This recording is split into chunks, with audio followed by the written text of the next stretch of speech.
stir up the Christmas pudding. Stir up for Advent coming. Hello everyone, welcome to our Stir Up short and sweet video. Last year we made a video of short and sweet of Stir Up Sunday, and I told a story from the book The Wooden Spoon, and the illustrations are by Faye, my friend Faye, and it was inspired by Sue Johnson's grandchildren, and they're included in the story. If you'd like to hear the whole story, if you didn't see the video last year, go on to Golden Cat Team of Churches and look for Stir Up Sunday video. So this year I'm going to do the pudding, and we're going to talk a little bit about the book, about some of the things that are in the book, and I'm wondering whether you might have remembered some of them. And we're going to put the ingredients in and stir up. Now, if you have a bowl and you can get a spoon, I have borrowed my friend Chris's wooden spoon, and it's nice and bright and red, and I have a collection of spoons that I could look at, but none of them as big as Chris's, so every year I borrow it for stir up. So if you have a spoon, wooden spoon or any kind of spoon, plastic spoon, metal spoon and a bowl, then you can join in the stirring. If you haven't got a bowl or a spoon with you, don't worry, you can pretend. Now, one of the important things about stirring up the Christmas pudding is that you have to stir it from east to west. Now, those people who saw my video last year, I hope you remembered why.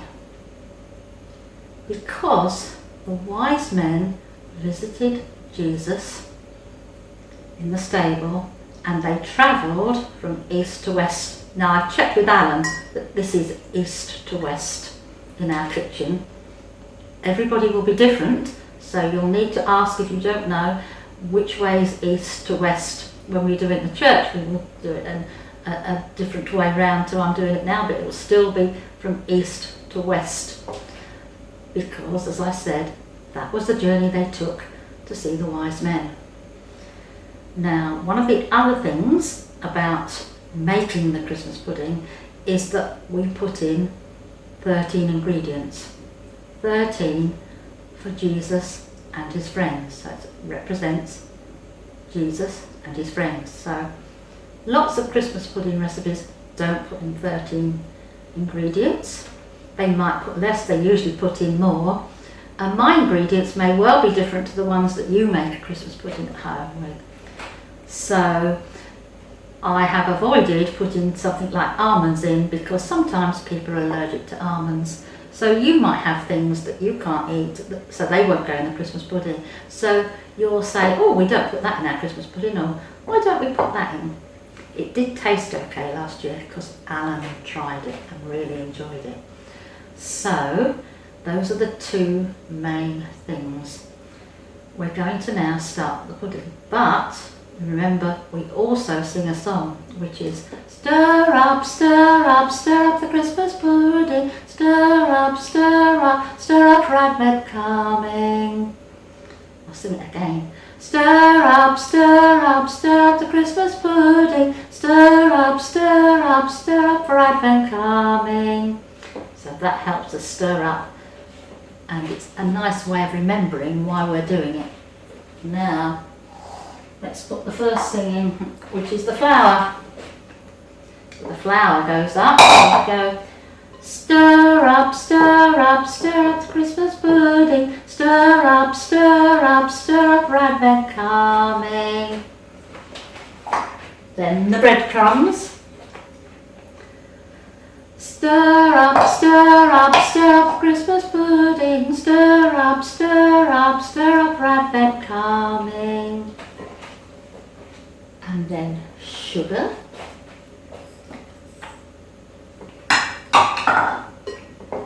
Stir up the Christmas pudding, stir up for Advent coming. many things have I put in so far? Can you remember? I hope you're counting. Now, next thing are my favourites, and my fruit, and my particular favourite is sultanas. When I weighed them out, I did take 1 or 2, and they're lovely. So we stir again and sing. Stir up, stir up, stir up the Christmas pudding. Stir up, stir up for Advent coming. Then the currants.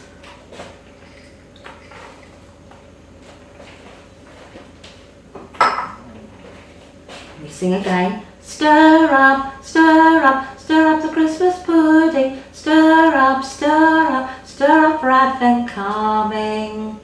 One of the reasons we sing Advent coming is that the week after Stir Up Sunday is the first Sunday in Advent, and then there are 4 Sundays in Advent before we celebrate Christmas, before we celebrate the coming of Jesus.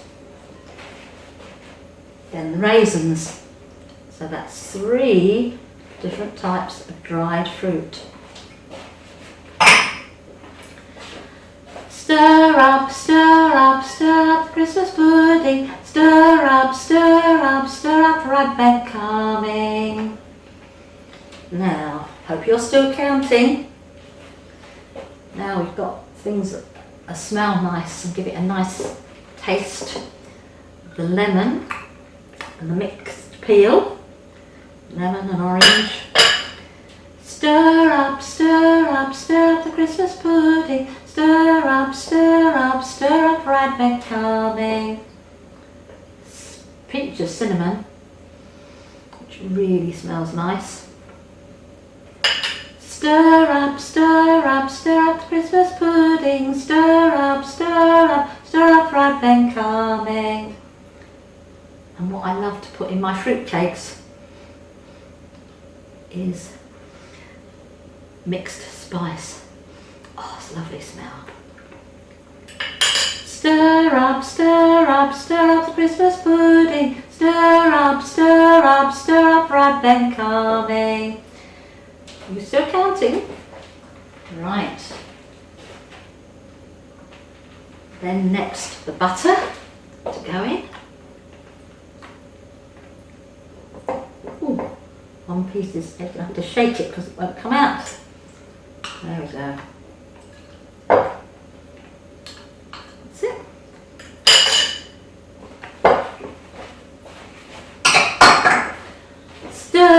Stir up the Christmas pudding. Stir up for Advent coming. Hope you're remembering which way to stir, or stir in the same way each time. And put some apple juice in.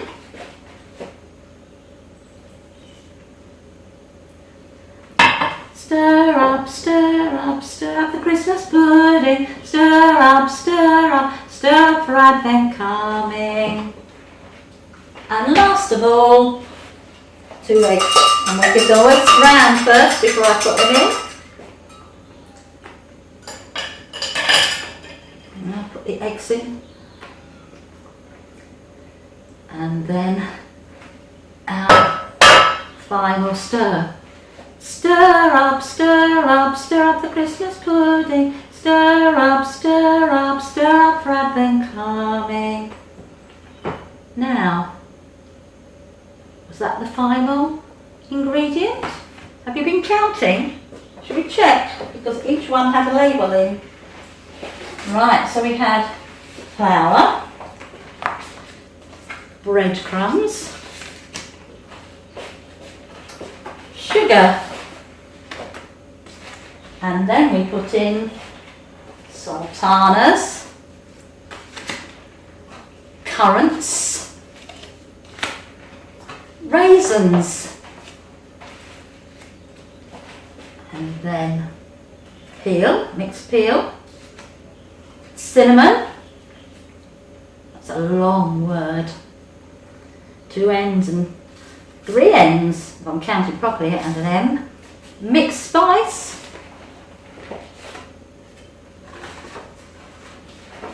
eggs, butter and apple juice.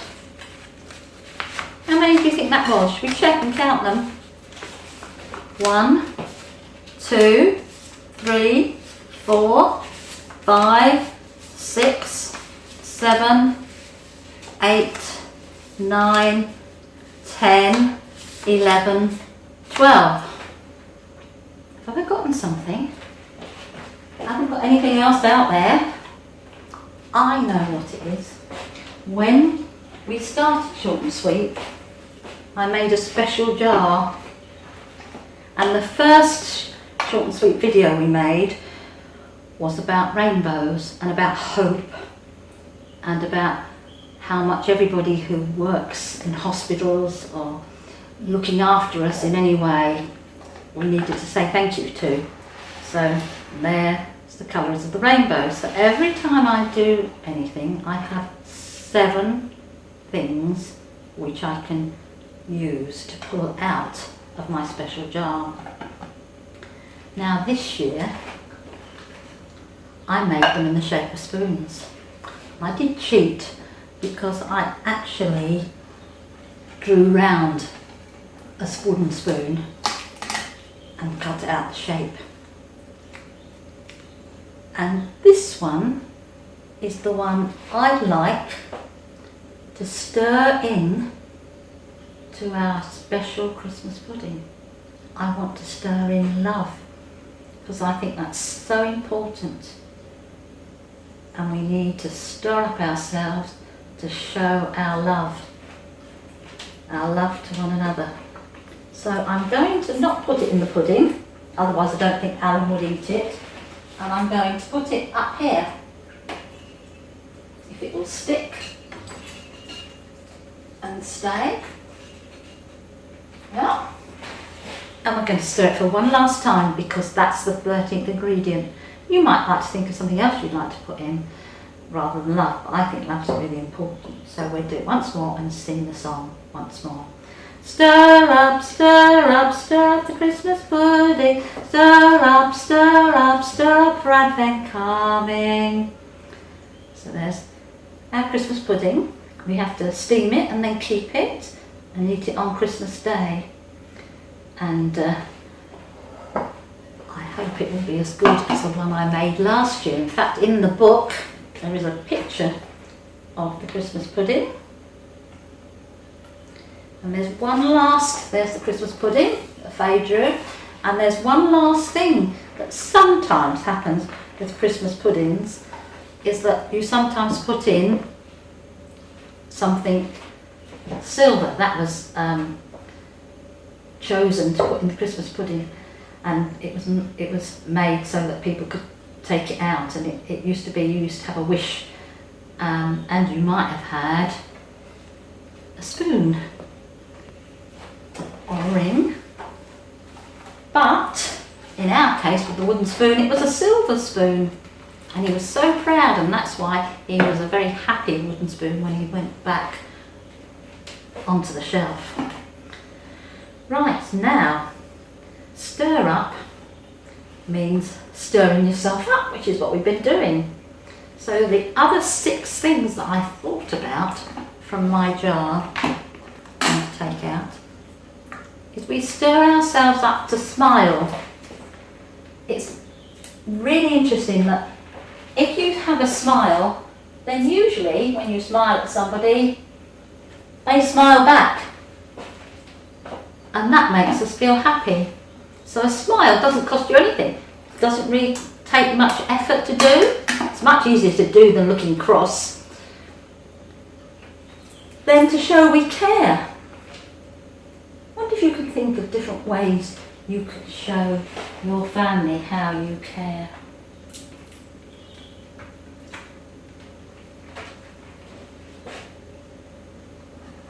Another thing which might be a bit difficult to do sometimes is to be cheerful. It's much nicer to be cheerful and happy than sad. And sometimes if we're cheerful, just like a smile, it makes people feel cheerful still.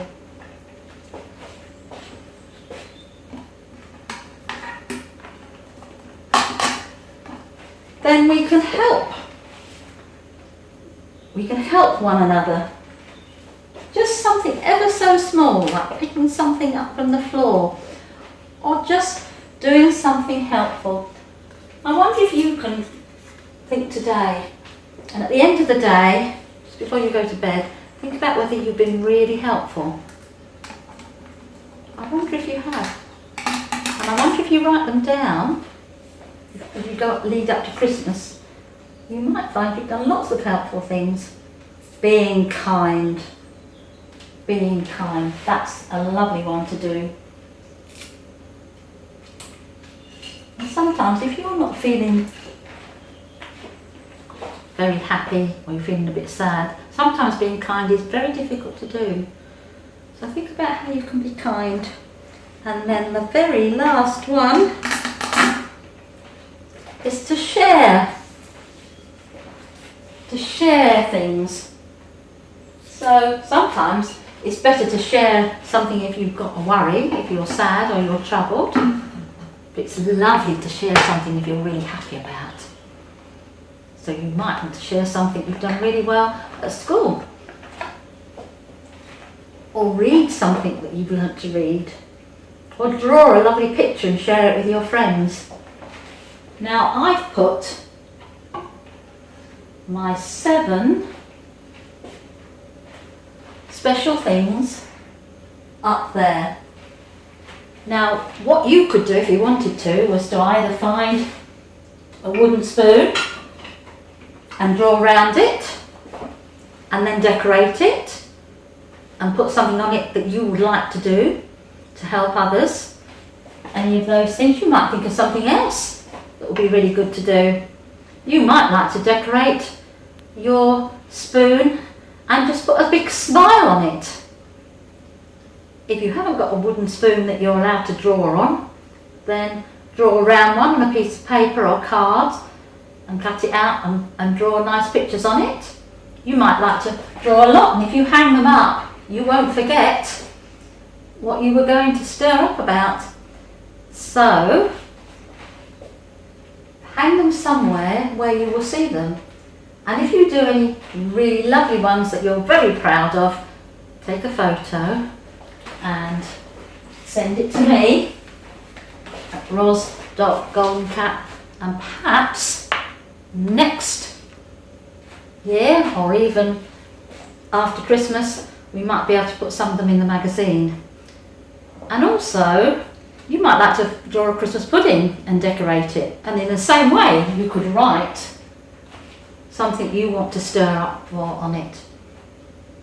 Or you could think about writing a stir up prayer so that we can read it when we go to church or next time we make a Christmas pudding. I've had a lovely time making my Christmas pudding, and I hope Alan has a lovely time eating it on Christmas Day. So I'd like to just say, look after yourselves, keep smiling, keep cheerful. Just spend a minute now just to think about how you'd like to stir yourself up. You might like to close your eyes to help you. Think about what you'd like to draw on your spoon and put up somewhere in the house.